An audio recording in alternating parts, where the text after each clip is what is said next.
Bonjour à tous et à toutes et bienvenue sur une nouvelle vidéo en compagnie du Nouille et le grand Miles, centré sur un top jeu vidéo de chaque année. On partira de la 3ème place à la première. On commence tout de suite par 2018. Numéro 3 donc. Alors Miles, peux-tu nous dire ton numéro 3? Alors, mon numéro 3 de l'année 2018, c'est Detroit Become Human. Oh, excellent numéro 3. Oui, de Quantic Dream. Voilà. Excellent numéro 3. Quelles sont les raisons pour lesquelles tu l'as apprécié et tapé dans ce top? Bah, tout simplement, j'adore ce que fait Quantic Dream. Malgré toute l'aigreur que peut recevoir ce studio, j'aime bien ce qu'ils font. Même si on peut dire avec un peu de mépris que c'est que du, on va dire, du cinéma interactif. Ce qui est le cas en soi. C'est le cas, mais ça va au-delà quand même, oui. Bah, moi, j'ai adoré la proposition, la vraie sensation pour une fois d'avoir des choix qui ont un impact. Un vrai. Un vrai de vrai, c'est vrai que c'est sûrement le plus poussé à ce niveau-là d'ailleurs. Certainement. Oui. Enfin, j'ai pas fait plusieurs itérations encore, donc je sais pas à quel point ça change, mais bon, j'ai un peu regardé par-ci par-là sur l'internet. C'est vrai qu'il y a beaucoup de changements, et ça m'a un peu passionné. Puis l'univers, tout simplement. Même si, bon, des trois protagonistes, Marcus, c'est ça? Marcus, le... Ouais. On va dire la tête pensante du mouvement de libération, là. C'est ça? Ouais, c'est ça, ouais. C'est celui que t'as le moins plu, c'est ça? Oui. Un peu monolithique, mais sinon, comment il s'appelait Moi, pour ma part, j'ai beaucoup aimé son acte à Marcus. Vraiment beaucoup aimé son acte de... C'est un peu Moïse, un peu le sauveur du peuple, etc. Attends, donc t'as Kara, t'as Marcus et t'as... Connor, voilà, oui, Connor est très intéressant, ouais. Kara exactement aussi. Mais après, Marcus est intéressant, mais le personnage en lui-même est pas très touchant en fait. Mais ce qu'il vit, ce qu'il fait, ce qu'il découvre, ce qu'il apprend... Justement, c'est ça que je trouve touchant, c'est vraiment ce qu'il apporte à la société des robots. C'est vraiment... C'est celui qui sauve un peu, c'est celui qui va le plus loin dans ses démarches. Oui, c'est le plus extrémiste, c'est celui-là qui va changer la face du monde, oui. Mais c'est vrai que Connor, sa dynamique avec le policier est vachement intéressante, touchante, organique. Kara aussi, ce côté... Avec la petite fille, ouais. Enfin voilà, Détroit. Ah bah Détroit, je suis d'accord avec toi parce qu'il sera aussi dans mon top. Ah voilà. Mon numéro 3 à moi, et à la grande surprise générale, ce sera Red Dead Redemption 2, qui n'est pas en pole position malheureusement. Ah non, mais il est en 3ème position, c'est-à-dire que c'est quand même un des 3 meilleurs jeux de l'année. Il est en numéro 3 parce que son dernier acte, je l'ai trouvé beaucoup trop poussif, beaucoup trop amené de manière peu naturelle. C'était genre... bon, on spoil hein, parce que voilà, tout le monde a joué à Red Dead, j'espère. L'arrivée de John Marston, bon, tout le monde s'y attendait d'office, mais je l'ai trouvé fort plate et pas spécialement intéressante en fait. Et c'est vraiment ce dernier acte qui m'a un petit peu refroidi. Sinon, en termes de novation, en termes de monde ouvert, c'est une véritable claque. Graphiquement, il est incroyable ce jeu. Narrativement, il est exceptionnel aussi. Bon, c'est la patte d'écriture de Rockstar, donc c'est toujours dingue. Évidemment, les personnages sont géniaux. Arthur Morgan, il équivaut facilement à John Marston, ça c'est clair et net. Franchement, voilà. Niveau musique, ambiance musicale, niveau durée de vie aussi, c'est excellent. Et aussi oui, pour les points négatifs, oui, le multi m'a refroidi énormément. J'ai plus touché depuis, j'ai joué 1 heure ou 2 et j'ai plus joué. Voilà. Ouais, pareil. Donc, quelques points négatifs, voilà. Mais pour un solo quand même exceptionnel, mais qui fait un peu plus de mal sur son dernier acte, un peu décevant, je trouve. Mais voilà, c'est mon numéro 3. Passons tout de suite au numéro 2. Miles, je te laisse commencer. Et ben moi, mon numéro 2, c'est Red Dead Redemption 2. Ah. Je pense qu'on va avoir le même numéro 1 alors. Oui. Ah non, je pense pas, malheureusement. Non, c'est une surprise mon numéro 1. Surprise, d'accord. Enfin, une surprise. Enfin, Red Dead, voilà. Vas-y. Bafouille, Red Dead Redemption 2, j'en dirais un peu ce que tu en as dit. L'histoire d'Arthur Morgan, elle est époustouflante. Mais il y a... En fait, c'est un peu paradoxal ce que je vais dire, mais le fait qu'on rejoue Jack Marston, c'est grisant. John Marston, tu veux dire. Ah oui, ah là là. Ça, c'est mon lapsus révélateur parce que c'est ce que j'aurais aimé. C'est ce que j'aurais aimé. Mais bon, le fait qu'on rejoue John Marston, c'est grisant, mais je trouve que ça dépossède, une fois de plus, Arthur Morgan de son jeu. Ça fait qu'il y a 2 protagonistes très forts dans un seul et même jeu. Bon, alors, c'est sûr qu'en termes de durée de vie, c'est pas du tout le même rendement sur le prologue et tout ce qu'on fait avec Arthur Morgan, mais il y a quand même un côté...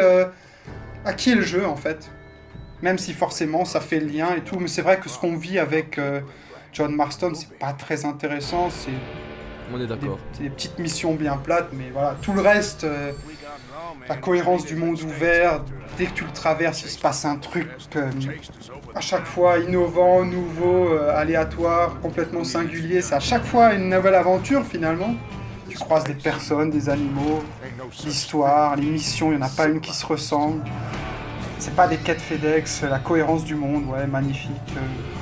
On est totalement d'accord. À ce Voilà. niveau-là, on est d'accord. Mais bon, après le multi, moi, je le considère pas comme un défaut du jeu, puisque pour moi, c'est à part entière. Oui, c'est ça, oui. Ça, je suis Mais d'accord. j'en ai rien à faire, tout simplement. J'ai joué 10 minutes, quand on m'a buté 3 fois, j'ai dit bon, allez, salut. La communauté est tout aussi toxique que Ouais, sur c'est GTA. C'est clair. Ça Sauf sert à rien. que au niveau du contenu, je le trouve beaucoup moins intéressant qu'un GTA par exemple.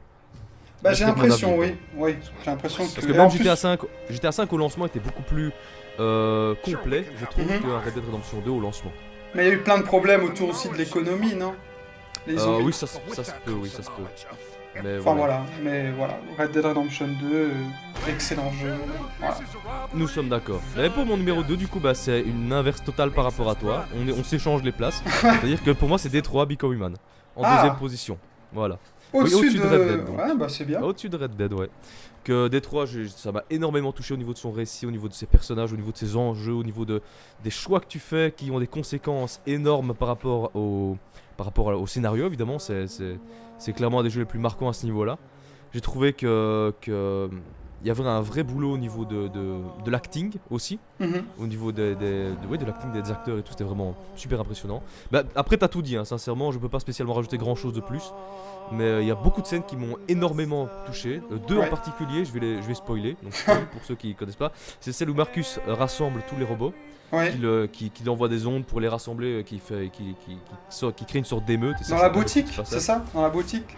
C'est ça, oui, il sort d'une Ouais. boutique, puis après il va dans la rue, t'as tous les robots qui le suivent en protestant, c'est magnifique. Et avec une musique qui fait pas fort penser à James Horner, c'est peut-être pourquoi j'ai encore plus aimé. Ah, je me souviens Et plus, mais... ah si, je te ferai écouter. Et ensuite le deuxième passage, c'est lorsque Marcus se fait encercler, c'est vraiment tout à la fin, se fait encercler par les flics, et qui commence à chanter une musique gospel. Et donc là, Ah. tu ressens vraiment toute l'humanité. C'est un acte, hein, donc c'est un arc narratif. Je sais pas si toi tu l'as eu. Ah non, parce que c'est un choix. le passage chanté, non, j'ai pas En souvenir fait, là. c'est un choix quand les flics t'entourent. Soit tu fais, je sais plus quel choix tu as. Tu as soit chanter, soit Tu contester, protestes? Ouais, voilà, oui. Tu etc. peux- Mais ouais. moi j'ai pris chanter et en fait ça démontre vraiment toute l'humanité que Oui. les robots ont. Oui, c'est pas con, c'est Ce vrai. qui fait que les flics, bah, ils baissent leur arme directement parce qu'ils se rendent compte que les robots ont une part d'humanité extrêmement importante et puis c'est comme s'ils allaient flinguer des humains. Donc c'est super important et c'est super, voilà, c'est un super jeu vraiment. Peut-être moins fort qu'un Beyond Two Souls, je trouve que c'est quand même mon préféré de Quantic Dream, mais excellent quand même. Voilà. Miles, ton numéro 1. Alors, Je- mon je- numéro 1. Je pense, est-ce que je peux deviner? Oui. Est-ce que ce serait par hasard Jurassic World Evolution? Non, faut pas déconner. Non, c'est un très bon jeu, mais de là à être mémorable, non. D'accord, bah- J'ai roulé ma bosse dessus, j'ai pris un grand pied devant. C'était d'ailleurs mon premier RTS, et pas des Ouais. moindres, mais non, premier, faut pas. Non. Allez, Non. je te laisse dire. Oh. Mon top 1 de 2018, c'est Subnautica. Ça, j'y pensais plus du tout. Sur PS4, C'est- pas sur PC, vous allez comprendre pourquoi. Voilà, Le Subnautica. fan des fonds marins. De quoi? Pardon? Le fan des fonds marins. Ah oui, bah voilà, Subnautica, c'est la quintessence de tout ce que j'aime. T'es sur une planète exotique, extraterrestre.